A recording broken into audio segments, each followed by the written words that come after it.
podcast Difícil Ser Mãe, né? Com a doutora Larissa, pediatra do meu filho, inclusive. Não é mãe, mas é a pessoa mais materna que eu já conheci na minha vida.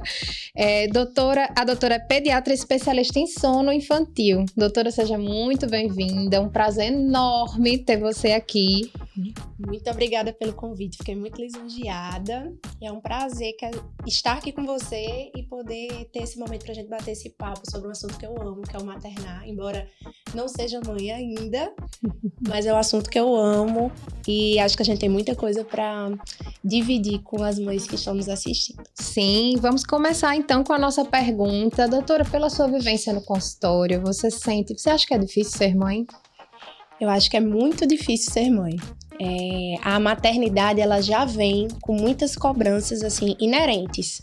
Eu acho que quando a mulher descobre que vai ser mãe, tem toda aquela emoção, aquela, felicidade, às vezes euforia.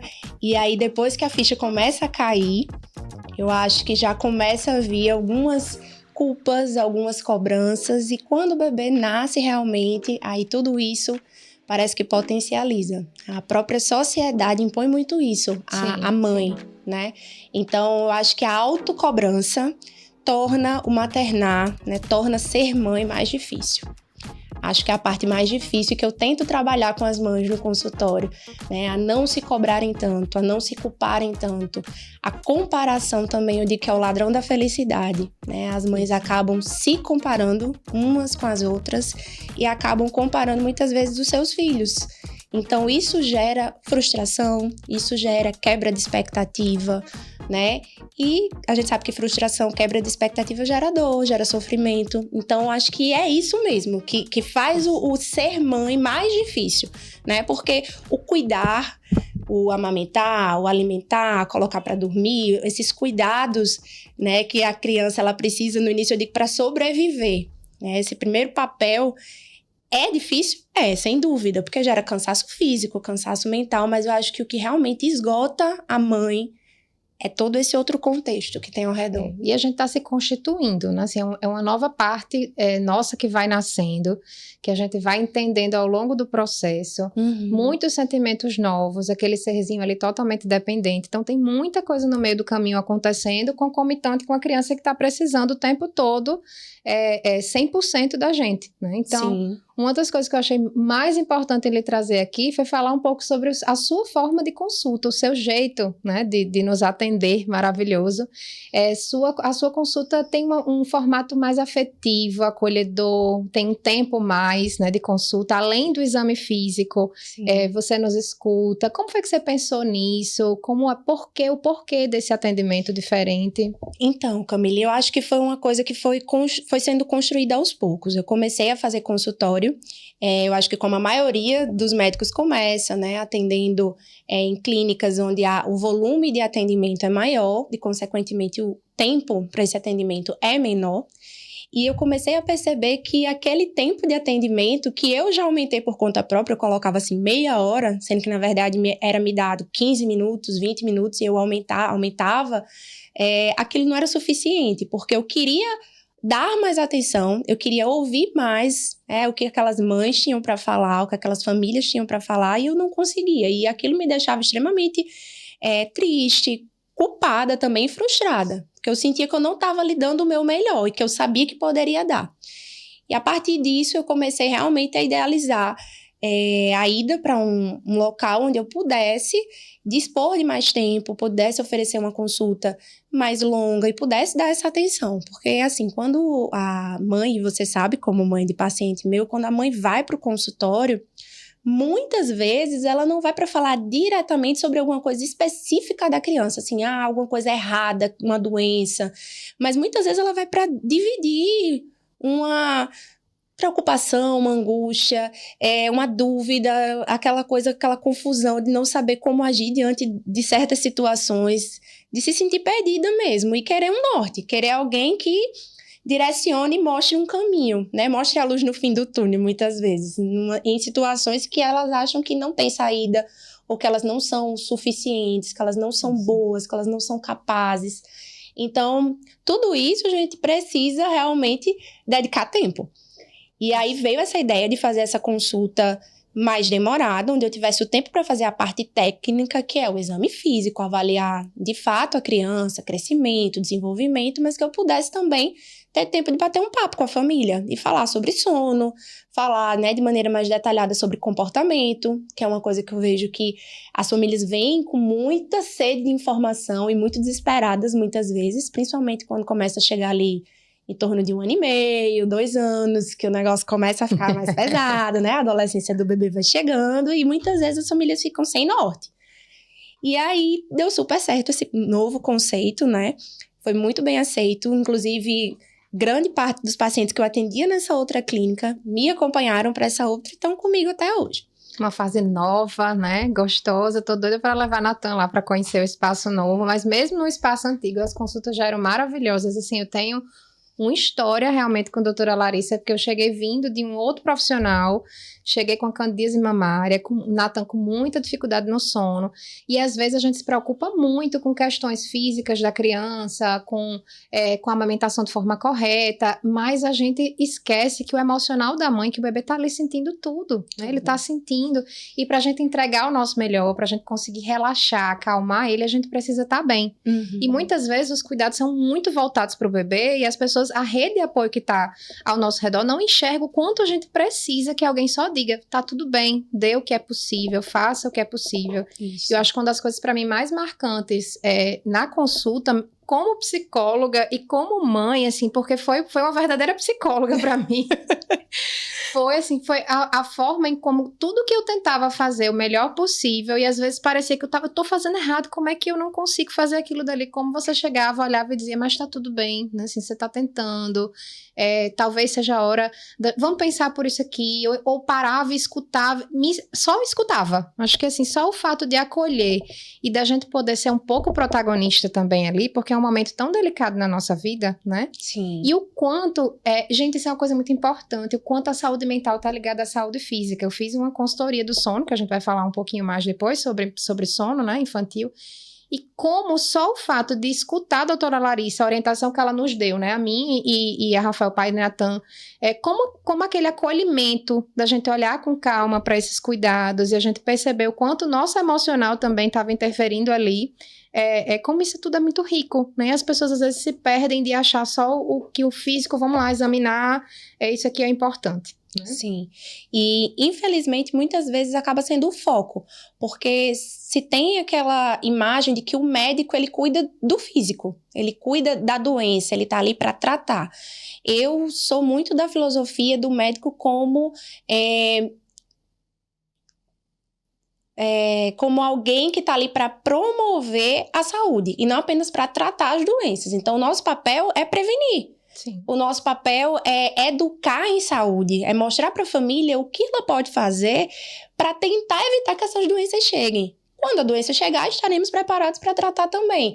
E aí, essa questão de prevenção, ela está totalmente ligada, sem dúvida, à saúde mental, né? E a saúde mental da criança começa com a família, porque as crianças são esponjas. E eu lembro de conversar isso com vocês, quando a gente fez a mentoria de sono de Natan, Natan tinha menos de 3 meses. E eu lembro que na época eu até falei para você, olha, Camila, a gente não faz consultoria de sono com crianças, bebês menores de 3 meses, porque fisiologicamente eles não têm condições de estruturar uma rotina, porque a parte hormonal que controla o sono ainda está muito desregulada. Isso só consegue regular a partir de 3 meses. Eu acho que você lembra disso. Com certeza. Mas a gente pode fazer uma mentoria para eu conseguir orientar vocês sobre o que for possível, né? E vocês entenderem o que é normal, o que é esperado, o que não é esperado para a idade. E realmente, assim, aquela nossa mentoria marcou muito, porque eu vi o quanto o seu emocional estava abalado, né? E o seu nível de cobrança era absurdo naquele momento. Você puxou para você a responsabilidade de fazer Natan dormir, né? E aquilo ia de encontro a toda a parte fisiológica. Então, assim, a gente precisou entender o que era a esterogestação, que é normal o bebê até 3 meses precisar de colo, que é normal o bebê até 3 meses dormir melhor no colo do que no berço, porque ele precisa desse contato pele a pele, ele precisa, né, desse contato físico, porque para ele, que está terminando de se desenvolver aqui fora, ele precisa de um ambiente que lembre o que ele tinha dentro do útero. Então, é normal o bebezinho trocar o dia pela noite, porque toda a parte hormonal tá desregulada, então ele não tem ainda essa regulação. Então, isso aí, eu acho que só de eu te mostrar, olha, isso é normal. Isso não é só com o Natan, isso é com todos os bebês da idade dele, né? Você não tá fazendo nada errado, a culpa não é sua. Então, isso daí tira muito peso. Eu acho que isso aí faz muita diferença, né? Com certeza. E uma coisa que é muito importante ainda sobre esse assunto, assim, como psicóloga infantil, que eu acho que o maior peso era tipo, poxa, eu sei, eu vivo isso na prática, eu estudei sobre isso, eu entendo, a gente na minha abordagem, a gente estuda a relação mãe-bebê desde o útero até antes, né? Desde a pré-concepção, né? O momento da gente desejar e tudo. Então, assim, eu me preocupava com cada detalhe, com o uso, evitar o uso da mamadeira, de chupeta, com o maior tempo de colo possível, né? Assim, e o quanto a gente mergulha, assim, o tipo ideal de parto, o quanto a gente já chega, assim, com várias regras que a gente precisa seguir, né? Com vários manuais de instrução de como ser a melhor mãe possível. E o quanto isso foi me reorganizando, e o quanto eu vejo hoje, isso é uma luta que eu tenho, né? Assim, de trazer para as mães essa reflexão de ser a melhor mãe possível, porque é importante a gente saber a importância da amamentação, é importante a gente saber qual é a melhor via de parto para o bebê, é importante a gente saber o uso da mamadeira, o que é que pode acarretar e da chupeta, mas até que ponto isso também, né? Isso também afeta a saúde mental da mãe, até que ponto a mãe precisa abrir mão de algumas coisas e fazer algumas escolhas, né, naquela relação com o bebê, para que ela possa poder respirar, né, e tentar fazer o melhor possível. Eu não consegui isso aqui, a amamentação foi até aqui, a mamadeira eu cheguei no meu limite e eu preciso realmente, né, assim, a gente tem mães com realidades muito distintas, né, então chega um ponto em que a gente precisa pensar nisso, que a gente precisa ter o conhecimento tá aí, a gente precisa realmente saber o que é o melhor para o nosso filho, mas chega um ponto em que isso vira também, né, assim, já um peso já, sim, né? Sem dúvida. E hoje, com esse acesso que nós temos à informação, todo mundo tem acesso hoje à informação, como celular. Então, eu percebo que realmente as mães têm se preparado desde a gestação, né, buscando informações sobre os mais diversos aspectos. Então, essa questão de via de parto, essa questão de amamentação. E a rede social, ela traz um peso a mais, né? Como eu falei para você, essa questão da comparação. Isso. Então, aquela visão da mãe perfeita da rede social, que é construído e que a gente acaba vendo, porque o que se posta, na maioria das vezes, é o lado bom, né? Isso. É o que tá fluindo, é o que tá dando certo. Ninguém mostra os perrengues, né? O lado difícil. Então, acaba que para aquela mulher que tá no período de gestação e tá vendo isso, ela começa a construir um ideal. Eu quero ser assim, eu quero fazer dessa forma. E aí, quando chega na prática, que aquilo não se encaixa por algum motivo, que é como você disse, cada mulher, cada mãe tem uma realidade diferente. Cada família tem uma estrutura diferente. Às vezes tem rede de apoio, às vezes não tem. Às vezes a rede de apoio atrapalha mais do que ajuda. Porque ter rede de apoio não significa tudo, não, né? Tem rede de apoio que às vezes é melhor tá só o pai e a mãe ali, né? Eu lembro no grupo de mães que a doutora Larissa, né, fez com a gente um encontro maravilhoso, Café com a PED, que eu fiquei surpresa a quantidade de mães que falavam de uma ausência de rede de apoio, mas também mães que falavam de ter uma rede de apoio e essa rede de apoio atrapalhar e ser mais como um peso, né? Eu tenho essa rede de apoio, então eu não posso me sentir mal por isso. Sim. E isso da comparação é uma coisa que eu vejo muito no consultório em relação às crianças em todos os aspectos, né? Assim, fulaninho já fala, cicraninho não fala.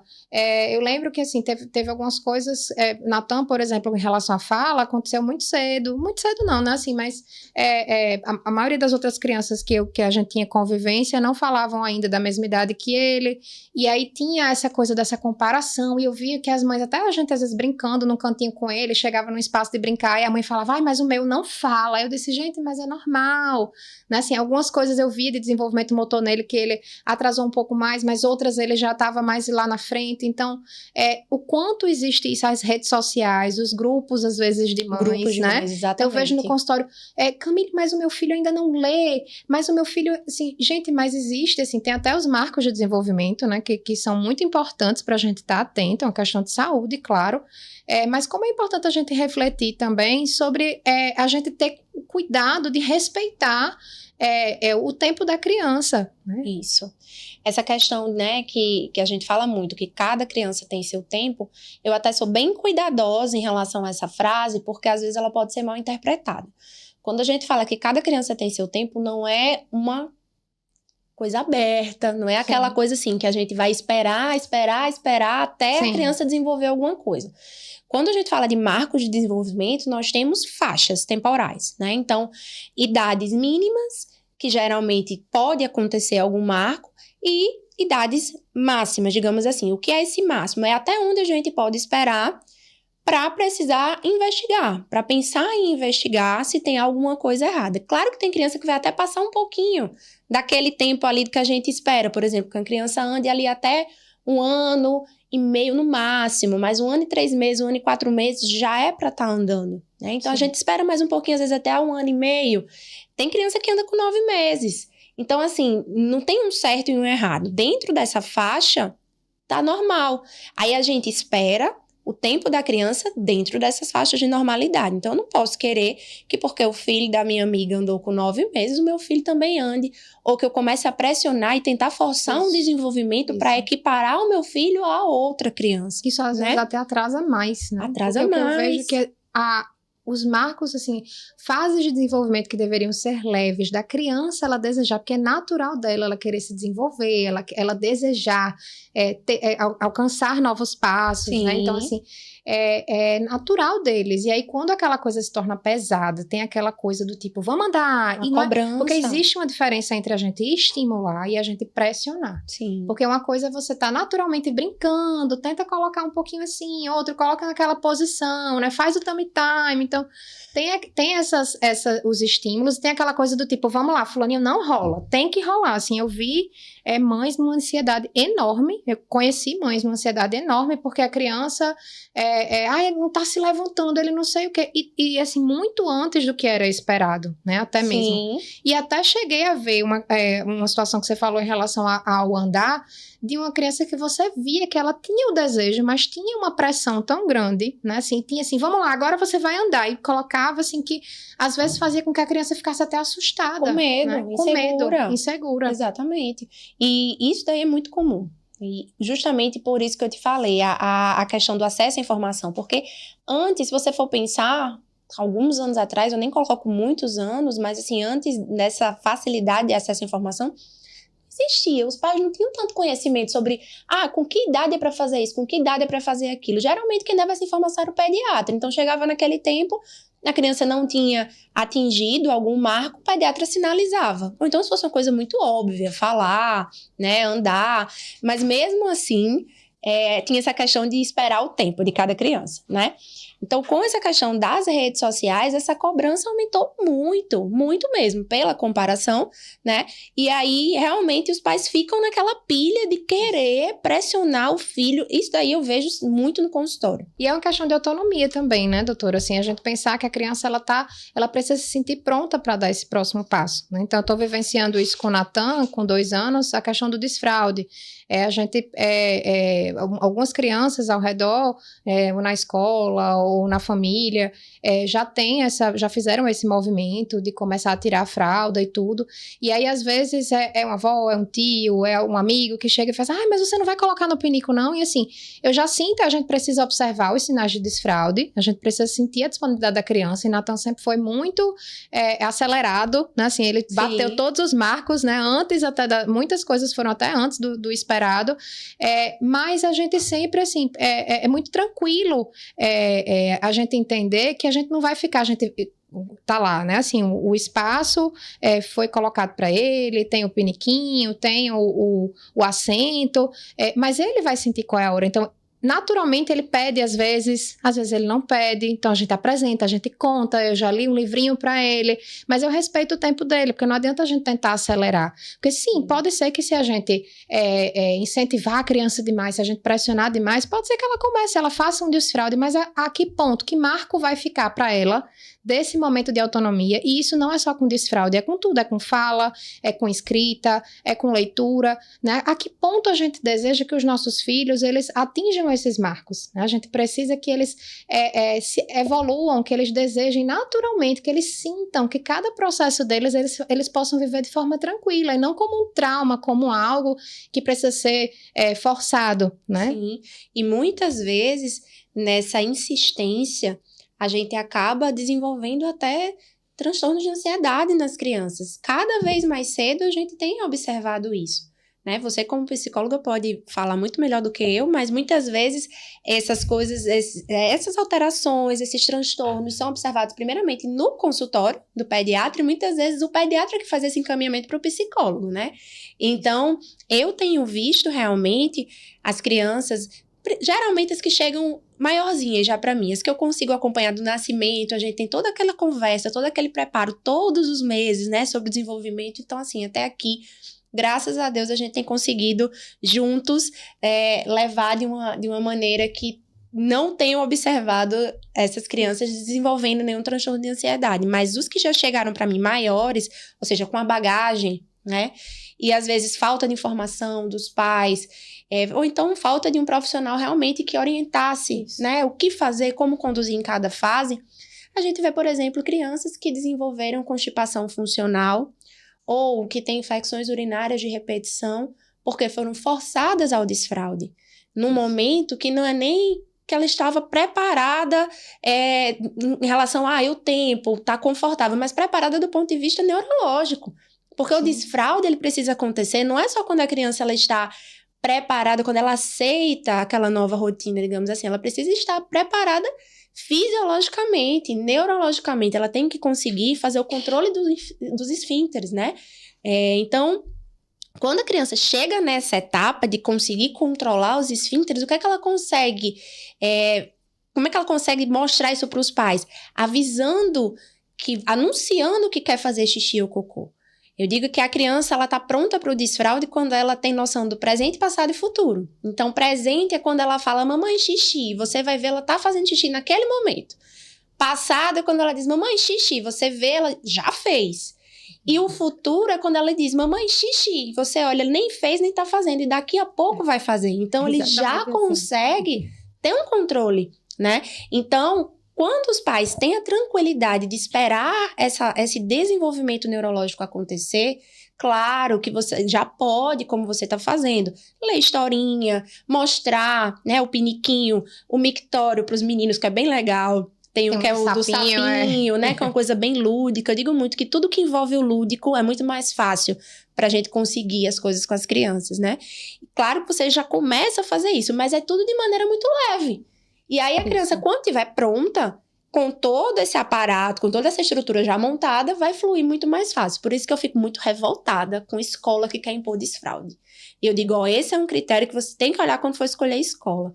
Não dá pra colocar a criança numa escola que já chega dizendo assim, tem que desfraudar. Isso não existe, né? E aí isso gera vários... E assim, tem várias histórias assim, bem horrendas de escolas que faziam comparações entre crianças, que tinham mural dos que já tinham desfraudado, mural dos que não tinham desfraudado. Assim, como a gente precisa pensar, né, assim, que a nossa saúde mental ela é construída na primeira infância. Isso.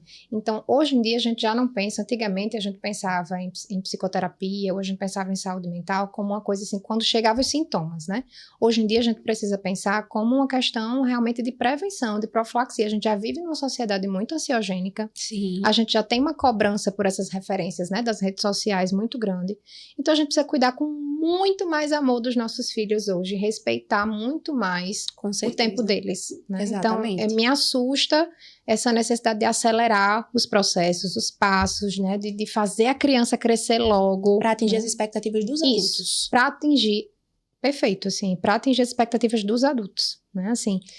e o quanto está sendo divertido para ele nessa experiência que eu estou tendo, ele descobrindo, ele lembrando que existe, né, assim, o peniquinho. Então, assim, o quanto a gente precisa realmente cuidar dessa primeira infância, desses 6 primeiros anos aí da criança, com muito amor, porque toda a nossa parte, né, assim, as maiores doenças mentais que a gente pode desenvolver, elas têm origem Nesse momento. E às vezes, porque fiz isso, mas não morri. Gente, mas a gente não espera, né? Assim, só que os nossos filhos não morram. A gente espera que eles se transformem em adultos saudáveis, preparados, que consigam se equilibrar diante das dificuldades da vida. E são nesses momentos em que a gente está ensinando muita coisa para eles, né?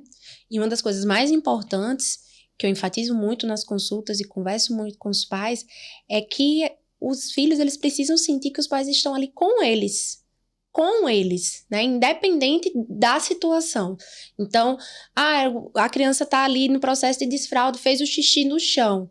Tudo bem, filho, não tem problema. Vamos limpar e colocar a cuequinha, a calcinha e tá tudo bem. Né? Na próxima vez... Acolher. Da próxima vez você tenta. Porque vai acontecer, você tenta fazer. Não repreender. Isso. Né? Então, assim, o filho, a criança, ela precisa desse acolhimento dos pais. É aquela coisa de correr para os pais e não dos pais. Né? Eu estou com você mesmo que aconteça o não esperado, Exatamente. que você não atinja as minhas expectativas. Exatamente. Eu amo você de todas as formas, não só no momento em que você faz, né? O que eu acho que é certo, ou o que eu acho que você deveria fazer. Exatamente. Né? Ou quando, até com os maiores, né? Assim, quando erra ou quando não consegue fazer alguma coisa, a gente precisa transformar um pouco a nossa educação, né? Eu luto muito por isso.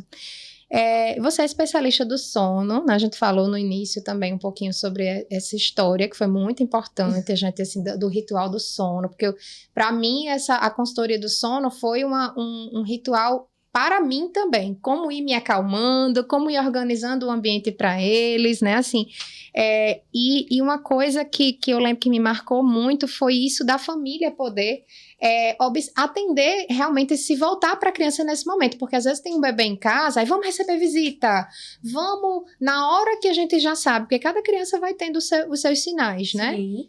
Mas quais dicas gerais, assim, doutora, você poderia dar para as famílias, dicas básicas, assim, de como ajudar no sono das crianças? Então, as dicas relacionadas ao sono, elas vão variar muito de acordo com a faixa de idade, né?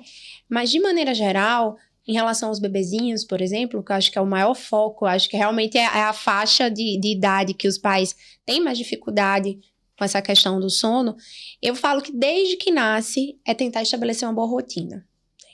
Mesmo que a criança ainda esteja naquela fase que os hormônios falam contra, os hormônios trabalham contra nós, né? A gente tenta estabelecer um ritual, uma rotina, e o corpo da criança ainda não está maduro o suficiente para nos ajudar, mas tentar estabelecer essa rotina.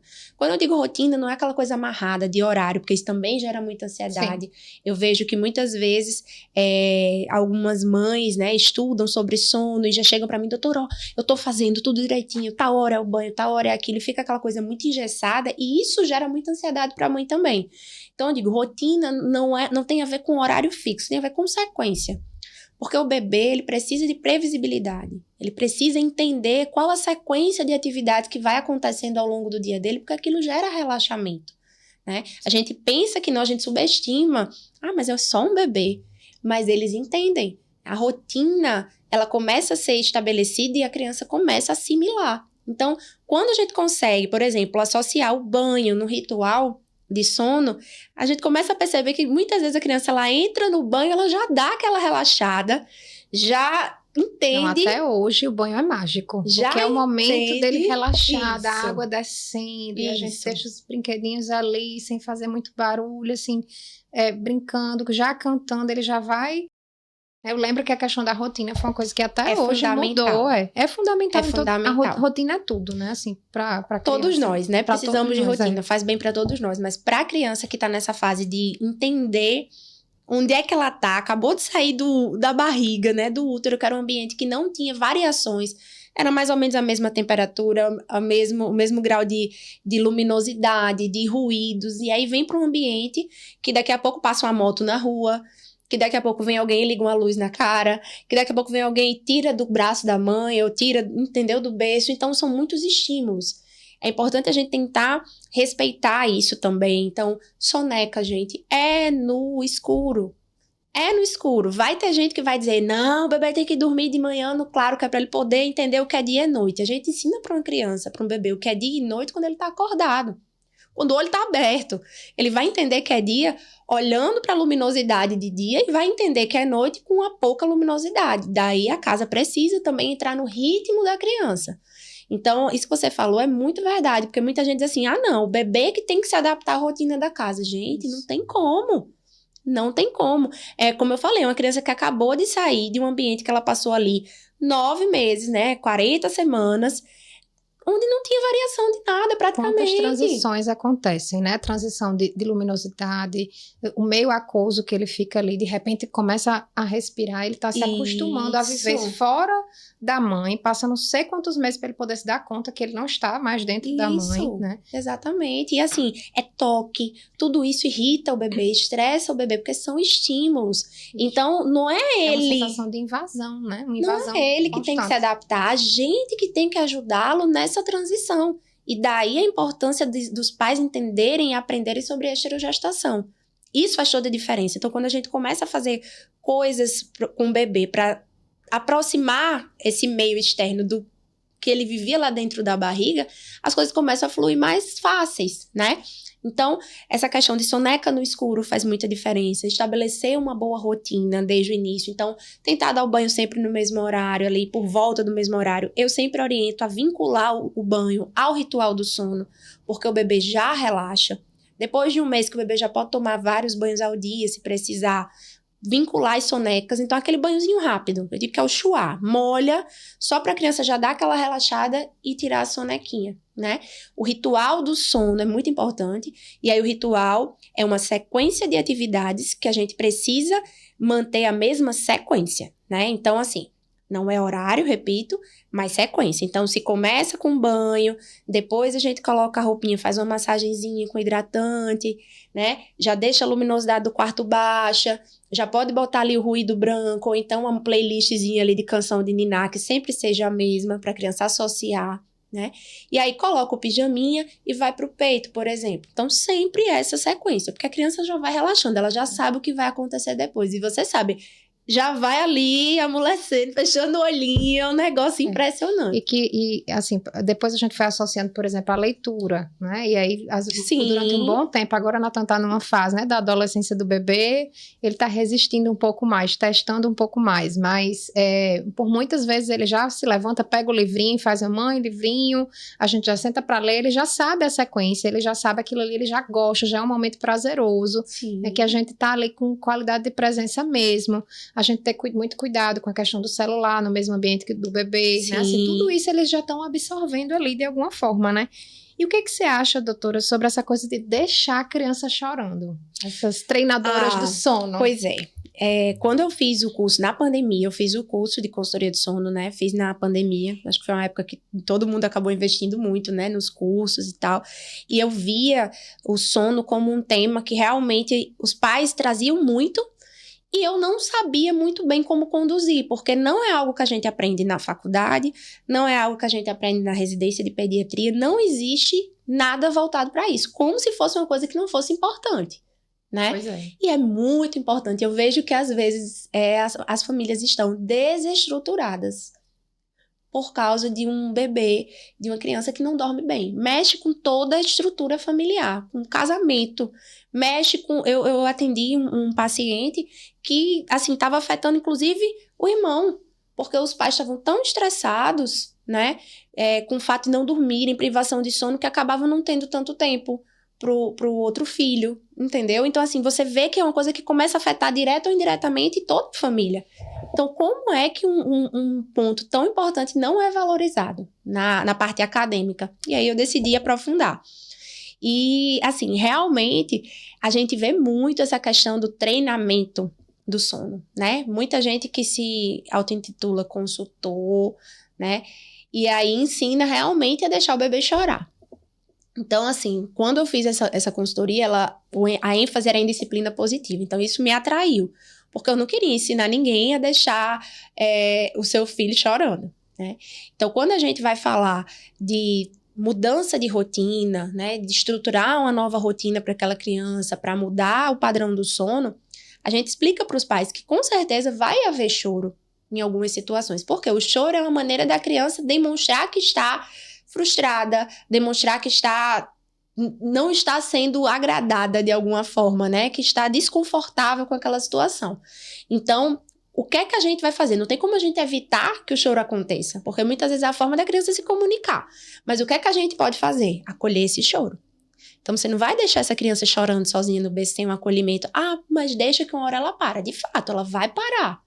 Mas ela vai parar porque ela entendeu que precisa parar de chorar. Ela vai parar porque ela entendeu que chamou e não foi atendida, não foi acolhida. Olha que mensagem a gente está passando, né, para o nosso filho, desde tão pequenininho, né, que quando ele realmente precisar, quando ele estiver em desespero, quando ele estiver em angústia, ele vai ficar ali. Claro que a gente sabe que tem situações em que a mãe já está esgotada, não aguenta, está exausta, não tem uma rede de apoio, e que até ela precisa colocar ali e deixar chorar por 5 minutos ou 5 minutos, para ela conseguir se organizar, lavar o rosto e voltar. A gente não está falando sobre uma situação como essa. Sim. Mas a gente está falando de um treinamento em que deixa a criança em sofrimento em função de atender uma necessidade dos pais. Sim, né? Exatamente. E a criança, de fato, vai parar de chorar, porque ela vai compreender que o choro, que é a forma dela se comunicar, não está passando a mensagem, né? Sim. Então, os pais não estão entendendo o que ela está querendo dizer. Então, a criança muitas vezes adormece por esgotamento.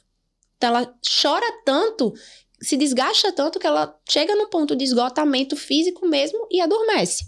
E aí ela começa a entender que não adianta. Então, dá certo, acaba dando certo esse treinamento, porque a criança de fato entende que o chorar não vai adiantar, mas isso gera muitas vezes traumas que vão para a vida. Mais uma vez, o dar certo a que custo, né? Exatamente. Assim, e eu falo muito sobre a questão das emoções, né? Da gente poder olhar desde muito cedo, respeitar, né, e acolher as emoções das crianças, e é desde esse momento, né, assim, o que é que a gente está ensinando para eles. Exatamente. Né? Que a tristeza, o desespero, a angústia, né, assim, então a gente está ensinando para eles a calar as emoções. A gente foi ensinado assim, né, a gente é da geração a engolir o choro, né, assim, por que você está chorando? Se eu tô chorando é porque eu tô triste, é porque eu tô mal. Não precisa chorar. Né? Não precisa chorar, e a gente faz isso de forma muito intuitiva, automática.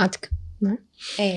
Exatamente. E assim, é aquela coisa, precisa ser ensinado aos pais isso, porque eu vejo muito a coisa do piloto automático, de você reproduzir aquilo que você vivenciou, né, da criação dos seus pais, e você acha que tá tudo bem, que deu certo com você, deu certo, né, com você.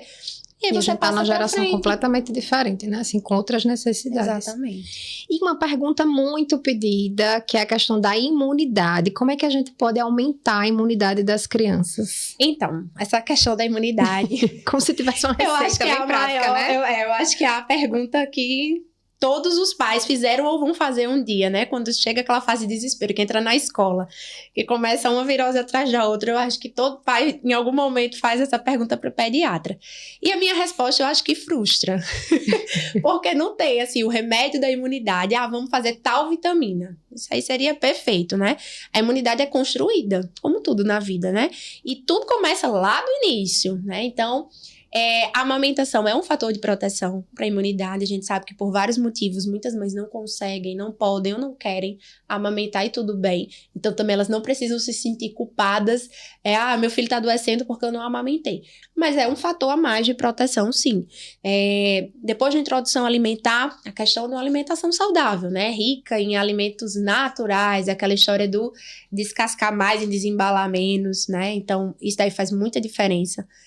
O sono de qualidade já foi comprovado cientificamente que está muito relacionado à imunidade.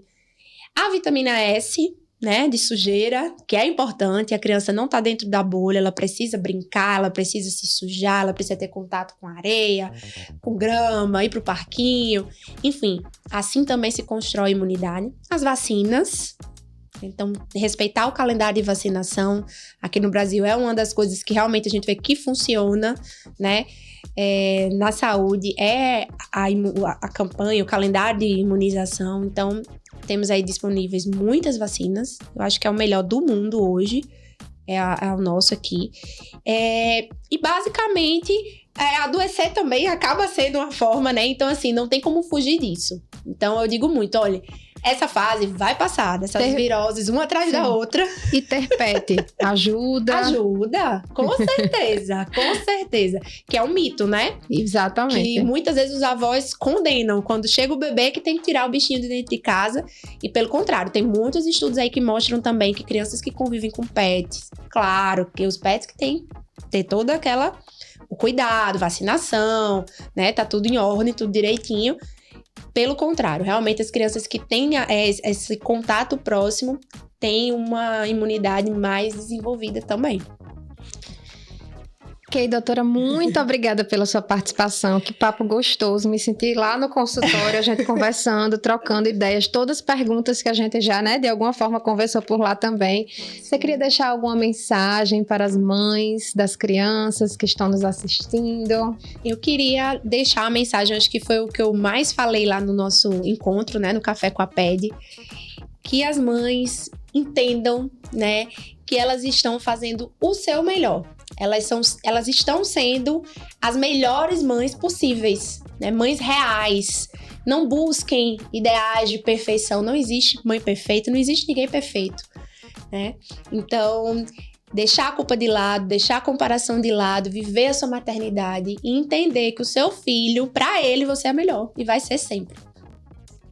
Pois é, eu costumo dizer assim que só o fato de você estar tentando dar o melhor possível, o seu filho já tem a melhor mãe que ele podia ter. Então, doutora, mais uma vez, muito obrigada. Eu que agradeço o convite, foi uma delícia bater esse papo aqui com você.